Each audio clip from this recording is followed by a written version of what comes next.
Hi, everyone. Carmen Disco here, and welcome to the Launch Network. We got an awesome show today on Made in USA, one of my favorite shows. I wish I had some cool sound in the background, but to help with that, I have my favorite Made in USA host, Mr. Chris Guerrera. What's happening, Chris? Carmine, let me help you. USA, USA. I'm doing good. How about you? I'm doing good, man. So much stuff happening. We got a lot of cool things going on. I know you're all over the place, man. You're all over media. Got a lot of cool projects going. And you were telling me earlier that you finally got some product into some of the big retailer stores that you were having problems with. Yeah, we've been working hard, really hard on Menards of actually physically getting it in the store, and that's happened now. I signed the vendor agreement. That's done. I'm waiting for the PO. Home Depot is now up and running. Walmart, we're in Walmart, and we're going to be looking at Target now. So I'm continuing to build the stepping stone. That's on one product only, and then on some other ones like the Tidy Hook, that is now heading into Walmart stores as well. But like everyone knows, it's not an easy task. And one of our guests today, Ryford Estores, who has the self-cut system, can't wait to talk to him about it and his journey. But he's finding the same thing, right? Like it's not an easy task. I don't want anyone to ever believe it is. We got lucky on the super potty trainer in that we had a 2-week window. I've talked about that on multiple occasions. We had to really come up with graphics, label, the plastic, the resin, right? The display case, the packaging, mold the product, fulfill it all in 2 weeks, and we did it. But that doesn't happen. Yeah. That's a rare occasion. Yeah, it's amazing. And to me, you same with me. I'm not very patient, and you to me don't seem like a very patient person. But do you find yourself learning that with dealing with a lot of the processes to get a product in, it takes time? Because I don't know about you, but I get a lot of inventors, and there's nothing wrong with these guys. They just don't realize that this stuff takes time. Do you find yourself having to learn patience? Yeah, absolutely. It's funny. Brandy made a comment to me one day. Why are you on the phone? I can hear you with Walmart every morning. I said, well, that's the best time to call. And I'll give you an example. Something as simple as this, like Pace is registered under Pace LLC. Well, they submitted it under Pace. The LLC and the Pace didn't match in the system. Took 4 weeks to get it corrected. Took 9 phone calls, and I'm not kidding. Something as simple as that. So everything that you deliver on the documents, make sure, right, that it's exactly the way it needs to be. Even if they make the mistake, it doesn't matter because it won't go through. Then you got to go through the whole process of getting it corrected. So Wow. yeah, you have to learn to be patient, and that's not an attribute of mine. Let me tell you, Yeah. I've always played aggressive sports and physical sports, right, where it's always moving. That's just in my DNA. So yeah, you have to learn. You don't have control over some of those things. Yeah. That being one of them. That's awesome. Yeah, that's kind of how I feel. Yeah, I think our guest has probably gone through so much getting his product on the market, but I'm kind of in awe of all the accomplishments that our guest today has gone through. I mean, the product is awesome, and he's doing what he talks about. So why don't you do an intro and get him on here? I can't wait to Yeah, see to hear his story. yeah, Ryford has been a good friend of mine, and we've been able to share information back and forth. And he's just a good dude, man. He's got a story like mine. He's got an amazing product. Now, it's not going to work on my head, but for all you folks that are high and tight, this is by far the product. Self-cut system. He's really blown it up. He's gone into Amazon and retail. He's in Walmart and Target. I'll let him tell you the story. But I'll tell you, the thing I like the most about Ryford, like it's a real story. There's no fluff here. He did it on his own. He worked his butt off. He grinded it out. And here he is now really getting some great success. And he's a really good dude. I love working with him. So with no later ado, here's my man, Ryford. Hey guys, well, listen, man. Yeah, thank you for having me here and sharing my journey as a entrepreneur and inventor. And a little bit background about myself. I was born in the Philippines. Came to the States when I was like 8 years old. My mom got me remarried. And growing up, I grew up in a middle-class family. And what I told you before, I didn't grow up with a silver spoon. So at a very early age, I learned the value of earning a dollar. because, ever since I was a little kid, I always, like a lot of things. And unfortunately, my parents couldn't afford it. So that actually made me to go out there and make my own money, from shoveling snow to washing people's cars to, giving people haircuts. And yeah, so I owe a lot of my success to my childhood, my upbringing, and the way I was raised. And nobody actually sat down with me. Yeah, I think that's a deal, man. I think, that persistence and that grind and believing in something so strong that nothing will stop you. I mean, everyone's going to say no. You're going to get people that say you don't have any sales yet, but the grind of getting it to that next platform. And that's what I see in you. I see a really strong, like a really level-headed guy with a lot of persistence and pursuance on grinding it out. Yeah. And basically, how I actually got into my first business. This is my first company. Been in business for 10 years now. And obviously it's called Self Cut System. It's an educational platform that teaches men and women how to cut and style their own hair using our first ever portable tri-view mirror that you hook it up in the back of the door. It's height adjustable and you can see all angles of your whole entire head. And going back to what you said, yes, it's for guys like me, height and tight, skin fade, all that stuff. But also, it's also great for bald-headed guys, especially when you're shaving the back of your head. Sometimes you miss a spot. I have a lot of bald-headed friends, and ever since I started, using my product, they were like so thankful. Like, wow, I could my head is completely shaved. So, Wow. Hey, let the truth be told, okay? When I was younger, my nickname was JT, with John Travolta, okay? I mean, if you go see my pictures of my son Tyler, you'll understand what my head looks like. I could get that thing slicked back like a dovetail in the back. Okay, those days are over, but I used to have a good set of hair. Yeah, so basically how I came out with the self-cut system idea, ever since I was a little kid, I think I was like 15 years old. I always liked my hair to be well-groomed, clean cut, that short haircut, just like what I have right now. And believe it or not, I still have the same haircut since I was 15 years old. And the only downside of having a fresh short haircut is that it requires a weekly visit to the barbershop. And I remember one Saturday morning, I waited not one, not two, not three, 4 hours just to get a freaking haircut. And that day changed my life because I was like, I'm not going to spend $10, $15 a cut every week and dealing with this long waiting. I'm going to go out there and learn how to cut my own hair. So what I did was I actually went to the local drugstore, got myself a pair of clippers, and pretty much decided to really learn how to cut my own hair. And I got so good at it that all my friends from school were so surprised and were so impressed that they asked me to cut their hair.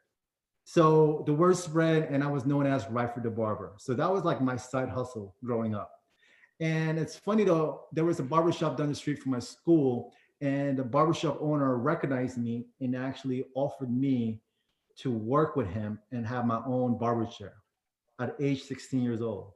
So, and then, people thought I was going to be a barber for the rest of my life. Even though I enjoyed cutting, I couldn't really see barbering as my, full-time career. So when I went to school, I didn't go to a fancy school. I went to a community college. I actually studied nursing. Why nursing? Because I'm Filipino, so we're known for that. And and also I was paying everything myself. I paid my own school, and again, I didn't grow up with a silver spoon. And I was, after I was done with nursing, I was working, and it wasn't for me. Even though I kept my day job when I started the business back in 2010, I was still working as a nurse for 7 years. And but going back is, how did I really, what was the inspiration? How did I get inspired, creating a cool invention? Well, there was a show on CNBC called The Big Idea Show with Donnie Deutsch.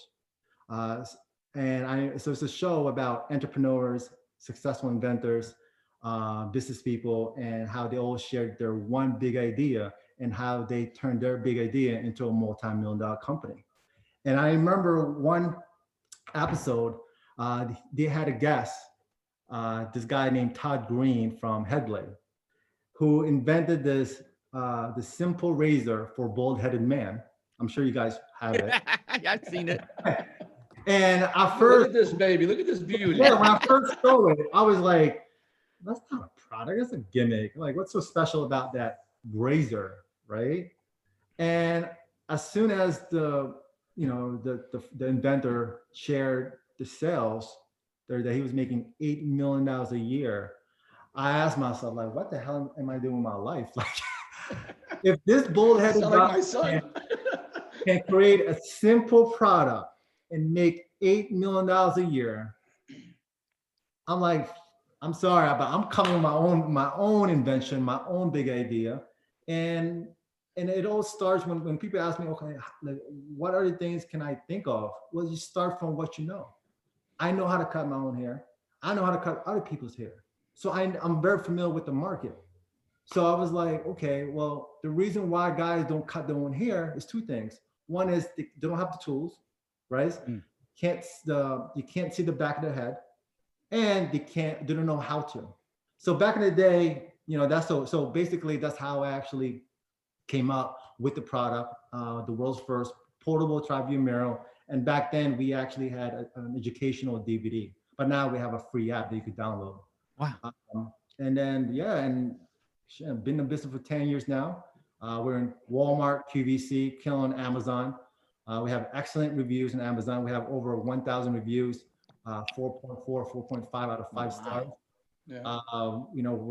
We got the military contract. We're with AFIS, the Army Exchange. We're in Target, we're in Sam's Club. And this is the last 2 years, that's when we started working retail. But the first 8 years, we were just strictly online. You said one thing that caught my attention when that fellow offered you a job, and even then, right? You were young, but you were building a brand, right? Not even realizing you just did something you loved, Yeah. but you were building a brand. I mean, I can recall making a decision. I went to a technical high school, and there was 28 curriculums to pick from. I chose engineering, design engineering. I really just loved it. I love creating things. And I remember, like, a lot of my friends, and even my dad's an electrical guy, and my brother was a paint and body guy at the time, who both now worked at Raytheon for over 40 years. Oh, wow. They said, why are you doing that? I said, because I don't know, I like it. It's something that, right, I can feel, I'm passionate about it. And I made a decision at age 13 that I stayed with my entire life. I mean, truly, how many people can say that, right? I just built off of that. So when you said that you did something you loved, and you didn't see yourself being a barber, and then you saw this big idea, and the light bulb went off, right? So you were building a brand way back, and now you have a really cool product that millions of people are benefiting from. Mm-hmm. Yeah. And what's so cool about my brand is that we have an ecosystem. People think, oh, it's only mirrors. Okay, we have an app. We just launched our own clipper line. It's called the Retro Kit, self-cut system Lambo clipper, and then you got the self-cut system finisher trimmer, and it's been selling like hotcakes. And and then for not this year, but definitely next year, we're going to be in Sam's Club, and we're going to have it's a barbershop in a box package. So you have the clippers, the trimmers, the cape, the mirrors, the comb, the guards, and pretty much it's a great product, especially during this tough times now, during this pandemic. Yeah, I think the Clipper edition is brilliant, right? It's a value add. I always look at when you have a product line, a lot of companies have done that, right? They've built a great product and then start building brands from it. So now you have a great company. Yeah. So I always thought of the Clippers. I mean, what a perfect addition to your business model, and anything else that does. I mean, I can see you coming up with gels and. We have hair gel. Yeah, there you go. We got hair gel. We got that self-custom aftershave lotion and shave gel. So I mean, it's beautiful. I mean, if you think about like the gas stations, right? Way back, they used to be a gas station, and now what are they, right? You go to the gas station, you pick up a Gatorade, you grab some gum, you buy a lottery ticket. It's a one-stop. So in your business, again, self-cut system. This thing is it's a really cool product, and now you got all the additions, all the add-ons to the business. I also want to add something to the inventors out there, especially if you're launching your first product. Yes, you got to be passionate about your idea, your product. But at the same time, make sure there's a market for it. I think, people are so in love with their product, but nobody cares about it. For me, like I already know there was a demand for it because I was a barber back then. Yeah. I remember I see even my customers waiting a few hours just to get a haircut. So what I did was I just gave them, it's like the P90X of self-grooming, right? Like, what do you got? Tony Horton, right? So you have your own personal trainer right in your own home. All you have to do is just watch the videos. Same thing with hair. You could be your own barber if you have the right tools and the knowledge to do it. So then that's how self-cut system was made for. Hey, Ryford, real quick. Your story is, yes, it's inspiring, because a lot of people can relate to it. The one thing I loved that you talked about was you didn't depend on anyone else. And not all inventors, but I do get some inventors that really they have an idea, but they want everyone else to do all the work. And a lot of times that doesn't succeed. And then they'll blame it on the product or they'll blame it on the people that did it. But I loved how you said, I'm going to do this. All your wording was that you did it. You were responsible. You went out and did the hard work. You did the foot traffic, everything. Because as you said, you were passionate about it. So to you, it wasn't work. It was like you were passionate. You're going to get this done. You knew. And the other thing I loved was that you knew the market. A lot of times, inventors, as you probably see, they'll see something and they'll want to create it, but they don't know anything about that particular market. So when I'm asking them questions to make it, they don't have the answer. So again, they have to rely on someone else. So I think that, yes, it was really, really hard work, but you were passionate. You just made some great decisions. Can you give any examples, some of our listeners, about some missteps early on that you overcame? The missteps. It doesn't seem like there was too many because you knew the market so well. Like I said before, I think I owe a lot of my success to my upbringing. Knocking on people's door, hey, can I shovel your driveway, washing people's car. I was developing skill sets, and I applied the skill set that I've learned, at an early age, and applied to my adulthood. From persuasive, being, to persuade, to sell, to manage your finances, to market, like those are the things that I didn't know I was learning because I feel like, okay, well, if I don't do these things, I don't eat. If I don't do these things, I don't. That'll help you. I thank so much to my parents, even though, yes, they're amazing, but financially, like that was all me. That's awesome. I think about what you said about, shoveling snow and stuff. I had a paper route at age 13. That was the largest one in Waterbury, Connecticut. Waterbury is a pretty big town.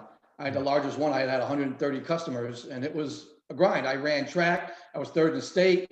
I was playing hoop. I had to do my paper route. I had to, go collecting. I can recall going out shoveling driveways. For me, it was like, that was the way to earn some cash. Of course. I remember when I was in high school and I was playing basketball too. I had like 3 jobs. So I was a barber, I was working at the library, and I was doing different odd jobs. Like when it snows, I shovel. When it's summertime, it's hot, I go wash cars. And that taught me a valuable lesson. And for all the viewers out here, if you guys have kids, make sure put them to work at an early age because they will appreciate the value of $1. And to me, that to this day, I still owe a lot, from my upbringing. So important. I totally agree. Now, do you manufacture the product yourself? Do you run all the manufacturing side of it? Yes. I do everything. I'm not a manufacturer. I do have a factory overseas, and they, I have a great relationship. And here's the other thing too, for the first time inventors, get ready for manufacturing. It all depends on how complex your product is or your ideas. But man, I went through like 8, 9 different manufacturers the first 3 years.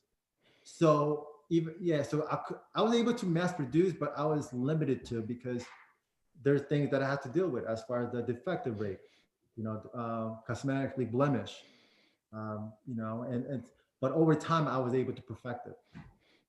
Yeah, I think, that's another big key, a really strong key point.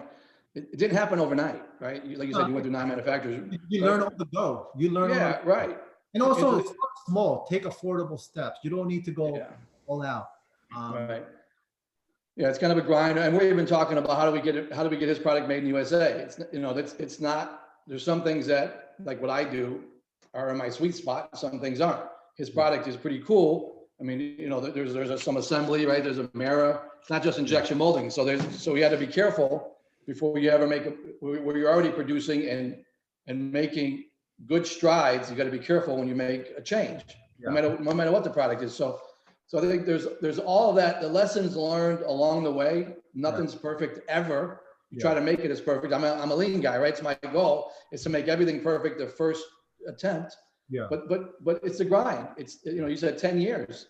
I mean, the last 2 years were retail, and you're doing really well now, and you can see it. You can see it growing now to different branches, different product lines that you're offering within your brand. And you know, this is going to become not just a product; it's going to become a company. Yeah, that's really where you're headed. That's where I see it. yeah, and again, I think I told you this before. One of the proudest things that I'm very proud of is I bootstrapped my company. I have no investors, no partners. This is all me 100%. You know, I just don't like to rely on people. Like I don't want to, you know, say, hey, I owe them. You know, this is all me. Yeah, this is really a great story. I'm telling you, me. I'm the same way. I really believe in not having debt. I really believe in having good cash flow and being able to manage your business without having to worry about the outside noise. So I commend you on that. That's not an easy thing to do. Yeah, and I have a great relationship with my bank. You know, they just increased my line of credit for $2 million. I'm just like at a 5% interest rate, just like that. Yeah, I mean, you got the perfect story. You really do. I mean that sincerely. You started from nothing. What do we say? Started from the bottom. Now I'm here. Yeah, right? That's right. That's right. I mean, really, that's what that is. It's pretty cool, and that's why I think people have to hear the story. I mean, the more you can get it out, the more encouragement you can give people, the more they can learn. Yeah. And 100%. The two lessons I've learned, you know, like what Carmen said. Yes, I didn't really make a huge mistake. I didn't, you know, but there was some things that I've learned over the years. Two things that I messed up on, you know, is don't rely. Of course, you need to find somebody who can help you, you know, grow your business or, you know, get you to the next step. But especially in the beginning stage, like, you know, especially getting into retail. Listen, I want to retail. I actually pursued retail, I think after 8 years of business. You know, because one is, you know, it's a whole different animal, as you can, you know, relate, right, Chris? It's a whole different absolutely. animal. And for me, because it was more like a one-man show, I was doing 8 years, and I was good, but I was like, you know what? I want more. I don't want to sell it for good. I want to be great. So I actually hired my best friend, Paul Rosalino, who's my COO, and he actually helped me get into Walmart. And again, that's a whole different story, but you need to have the right team. And for me, because I was like, I think my second or third year in business, yes, I actually hired a sales rep to represent me and help me get my product in retail stores. I actually went through 2 sales rep, you know, and that didn't work out. And the other thing too is when it comes to as you know, the business grows and you have, you know, a good amount of budget for your marketing, especially. I remember I messed up on that one. I actually lost 80 grand on a radio campaign. 80 grand. That's like 4 months. I got excited because the radio station I was working with, it was like the biggest hip hop radio station in New York with Hot 97. I don't know if you guys are familiar with that. I know who you're talking about. I do. Yeah. And during I'm from Waterbury, don't forget. So I know. Listen, and also be very selective who your mentor is or who you listen to. Because during that time, I was introduced to a mentor who had a successful business. I don't want to say the name, sold the company for 100 mil and, you know, went public, but his main advertising source or channel was radio. So that was my mentor. But the problem was, it's a whole different generation, different time. It was, his company was very big early 90s, and we're talking about 2015 here. So what I did was I listened to him without questioning. I was like, wait a minute, this is not right. Like, what's my ROI on that? What is my return on investment?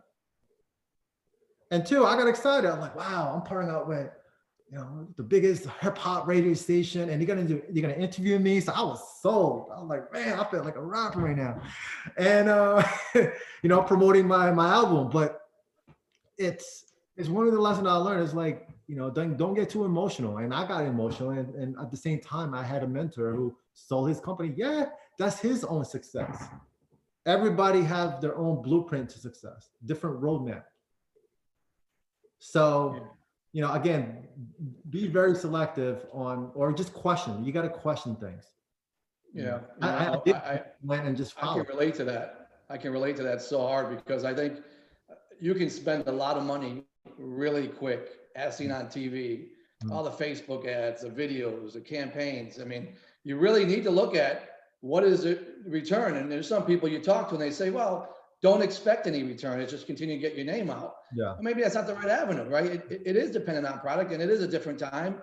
And I'm glad to hear you say that, because I mean, I've been there, I've done that. I think, all of us have made mistakes along the way, and you learn, and sometimes it's costly, but you know what really does work now, what doesn't work, and you can get that on the back end. But you made a key point.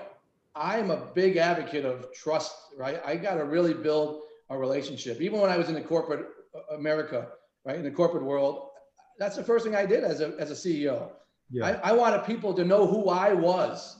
I had kids just like they do. I'm no different. I might have a different skill set, but at the end of the day, I got to trust you. You got to trust me. You got to believe what I'm saying. And I promise to take you to that next level. And that has worked for me, I mean, extremely well. So much that I've got friends and people that followed me all over the world with the corporate America jobs, and they're still in touch with me, 20, 25 years later. So really good point there. Yeah. Ryford. Really good point. You can listen to what people are telling you, especially your mentor, but at the same time, at the end of the day, it's your decision. I remember one time there was, now I don't want to bring this up because he might be listening. I know, I don't want to bring that up. I have so much love and respect for that person, but I don't want to bring that up. But the main point is you have to learn how to think for yourself. Yeah. And for me, I'm just like, especially, I'm like, what is my ROI on that? And you have to test every advertising channel at a small budget, at a small scale. Don't do what I did. I just like, oh my, I got hyped up. I was like, all right, here's 80K, which by the way, like, because my business, I had the money for it, so it didn't really hurt my business. But I was just like, man, I could have used that somewhere else. Yeah, that was my learning lesson. That was like, I couldn't. And that's what I love about this show. These are real stories, like nothing scripted here, right? It's real facts. I mean, I think the first time I met Ryford, I think you sent me a Facebook gram or something, like where we just started talking and then picked up the phone, and I can instantly relate to him. Like instantly, I felt the connection. And that's how some of this stuff builds. And now we've done some things together. We communicate with each other. We help each other out. And I watched him grow over the last year. And it's some real stuff. It's not, I mean, he's really becoming a player, like a successful inventor with a really good product that's got a lot of sales. But the coolest thing I like the most, right, is look at behind him. He's got a shop in his house now. That is cool. I love it. That is pretty cool. Yeah, this is like my home barber shop, so test out our products there. I was to bring this up. Yeah, this is our latest edition. This is a King's Gold, self-custom King's Gold limited. Beautiful. That is really nice. Yeah, this with the right. I love it. This goes for $300, $299.95, and it's super sick. And we're almost, we're sold out. We're sold out. Yeah, we're coming. I think it's gonna be available in 2 weeks now. Yeah. Wow, that's awesome. And I watched him evolve literally, over the last 2 years, but really the last year. I mean, I've really watched him evolve. I mean, he's got a dream car now. I'm a BMW guy. He's got a dream car that I want, right? So he's motivating me now. Okay, I love that. I mean, that's what I'm saying. Like even in corporate America, I may not have been the smartest guy in the room with the best degree, but I had people that were close to me that did have MIT degrees, right? They did have Duke degrees, and they were brilliant people. That is a network. It's what I'm good at, they weren't, and what they're good at, I wasn't, but it made us a great team, and we did some unbelievable things. And Yeah, I that's what think that's Ryford's very got well now. said. That's very well said because again, I could relate because it's the same thing. Like as the founder, as the CEO, your job, just to make things simple, is to, if you can't do the job, find the people that can do the job for it. So know how to delegate. And for me, I learned that from the beginning. I'm like, wow, I can't do this. All right, well, I'm gonna look for somebody else. Yeah, that's Find awesome. new talent, and pretty much that's how you grow. It's building a team, and I'm just very fortunate that I think I have the skill set for it. Ryford, I Everybody know needs that. to check this out. They really need to go to selfcutsystem.com and check it out. He's got some really cool products. Yeah. Really proud of Ryford. Hey, Ryford, real quick. I know that you also dabble in trying to help inventors. I don't want all the inventors calling Ryford right now, but I know that you are working on some things to help. But just one, what's great is you're talking about a long time, 5-10 years. And I don't want inventors to think that they're instantly going to jump in to where you are right now. And we get a lot of inventors that, they want to speed up the process, and there really isn't a way to speed up their process. And that's what I love about what you're talking about. It's been a long process. I mean, it's been time, right? Of course, it's a long process. Again, this is a 10-year journey. Again, don't quit your day job, please. Even though if you hate it, find another one, because cash flow is very Great important. advice. Pay your bills. And like, it's so funny. Like, okay, I just bought this house like a year ago. And if you saw where I used to live, you will be surprised because it wasn't like this. Yeah. This is where I live. Here, I'm showing you guys. This is all little, if you want to call it headquarters, my own home. And I was living in a 2-bedroom apartment with a roommate. Yep. And so funny when you add the money that I actually save. Think about that. Like for like 8 years or 9 years of living there, I calculated I save about $430,000. There you go. $430,000. Every penny counts. Very important. Very important. That's how I was able to finance my business. Yep. Making great financial decisions on a daily basis. Yeah. So again, don't quit your day job, and you just have to push and be creative.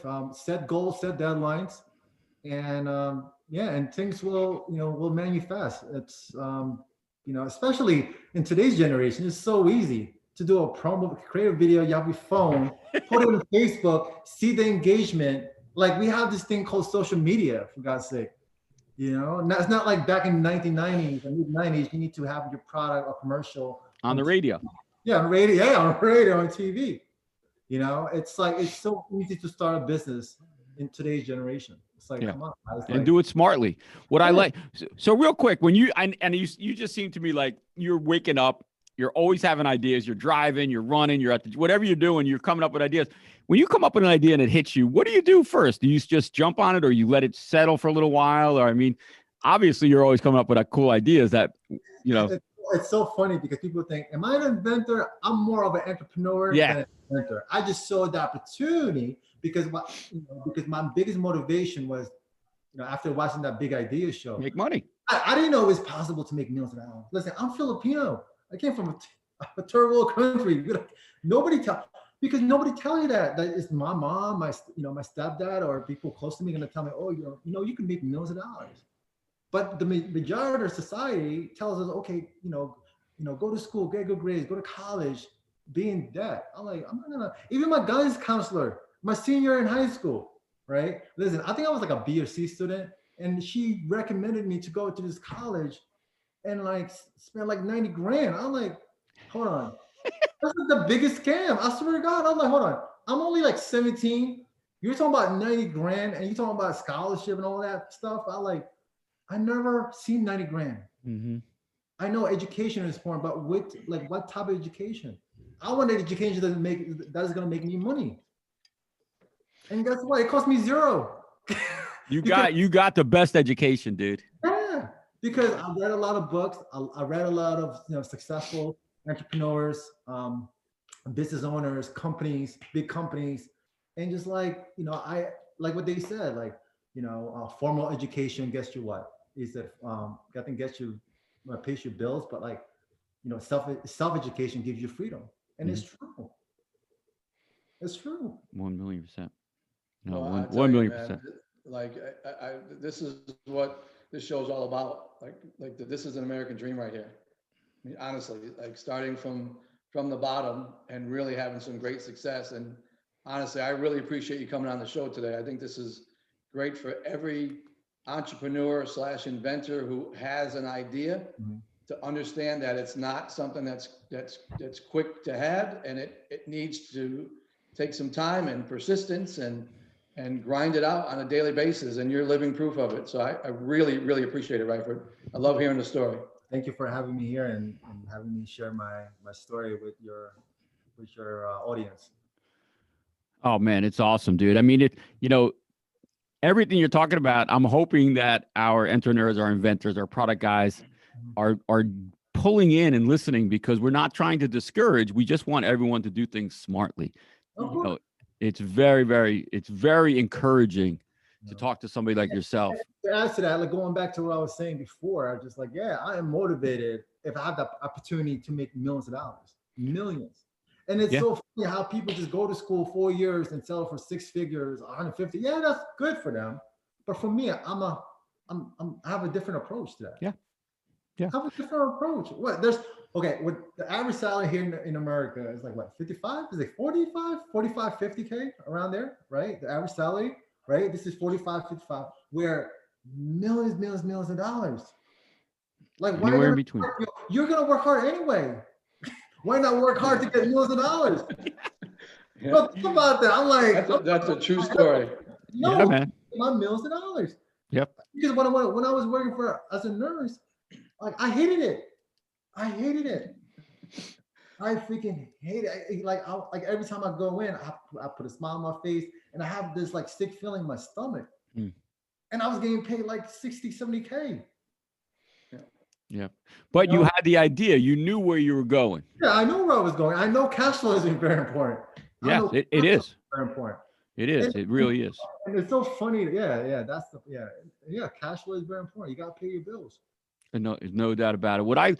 Another thing that I like about what you're talking about, and Chris and I talk about this, is there's nothing wrong with talking about wanting to make money. There's nothing wrong with that. A lot of people think it's taboo, and there's nothing wrong with that. You if that's your driver, then that's awesome. Yeah. And also just just be careful where you're getting your information from. Yeah. Listen, if your parents, because you're conditioned to listen to your parents. If I listen to my mom, listen, I love my mom. My mom is amazing. If I listen to my mom, I'm poor. I'll be poor right now.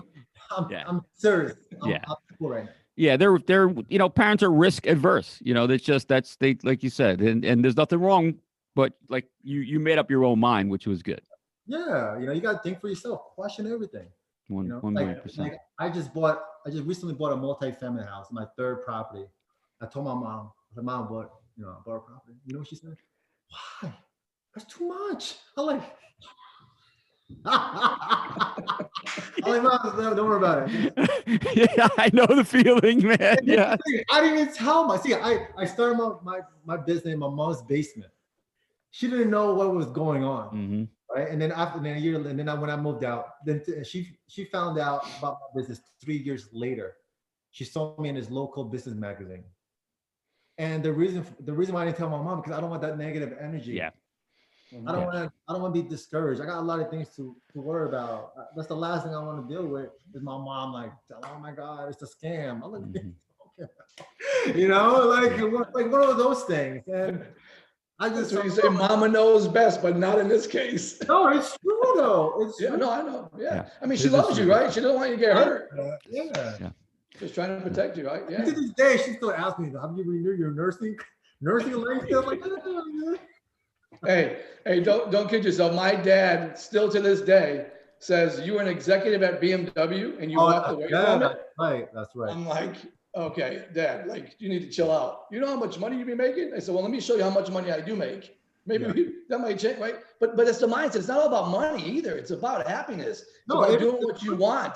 It's Right? true. Like I'm healthier now. Like Yeah. you know, when people say money is not everything, I'm like they're lying. Yep. They're lying. Because they don't have money. Yeah. They don't have money. Like they don't have money. You know, well, money gives me life. Money gives you opportunities to help more, to help your family and friends, to help out your community. You know, and I'm not ashamed of it. I'm not. You shouldn't be. I think it's great. You've done it yourself. No one handed it to you. You worked hard. You did it. Boy, that's a key point. I always say that I've not taken a dime from anybody, and that's what I can say for Ryford. I mean, that's when you do that and nothing is handed to you. That goes all the way back to ground level, working, washing cars, cutting hairs, shoveling snow. It's a foundation that was built early on. Yeah, which that to me that was my biggest blessing. Because growing up, I was very, very resentful of my parents. Like, man, like they paid for my sister's college education, got the first car. I didn't get it. I got zero. So and just to realizing it, like just to reflect, I was like, you know what? I'm very thankful that my parents didn't spoil me. Very cool. All right, guys, we are going to close up the show. This has been awesome. Ryford, I'd love to have you back on, man. This has been such a great, we're going to get a lot of people sending questions and stuff. We'll send them over to you. It's been really cool. Chris, real quick, do you have any new products going into stores or anything people should be looking for? I'm working on, so the Tidy Hook Auto is going in, the Super Potty Trainer, and multiple ones. I'm working on a tick remover now. It's that season, right, where ticks are coming up. We've got this pretty cool injection molded tick remover, and I'm in the final stages of releasing that and getting that into retail. So you'll be seeing that pretty soon. That's awesome. That's awesome. Yes. You know what you could do is you could make little small ones, and Ryford could put them in the boxes that he ships with. That'll be pretty good. There you go. With the mirror, see, they used the mirror and they could spot a tick. Well, I like the way you think. Hey, and one last thing I did want to close out on is that, congratulate you, right? You're now the Inventors, United Inventors Association. I've been put on the board officially. So I congratulate you. Warren's done a really great job with that and a lot of free information. It's a great site to go to. If you're not sure where to start, that certainly is a good place to get started. A lot of heavy hitters on the board and really good information for free.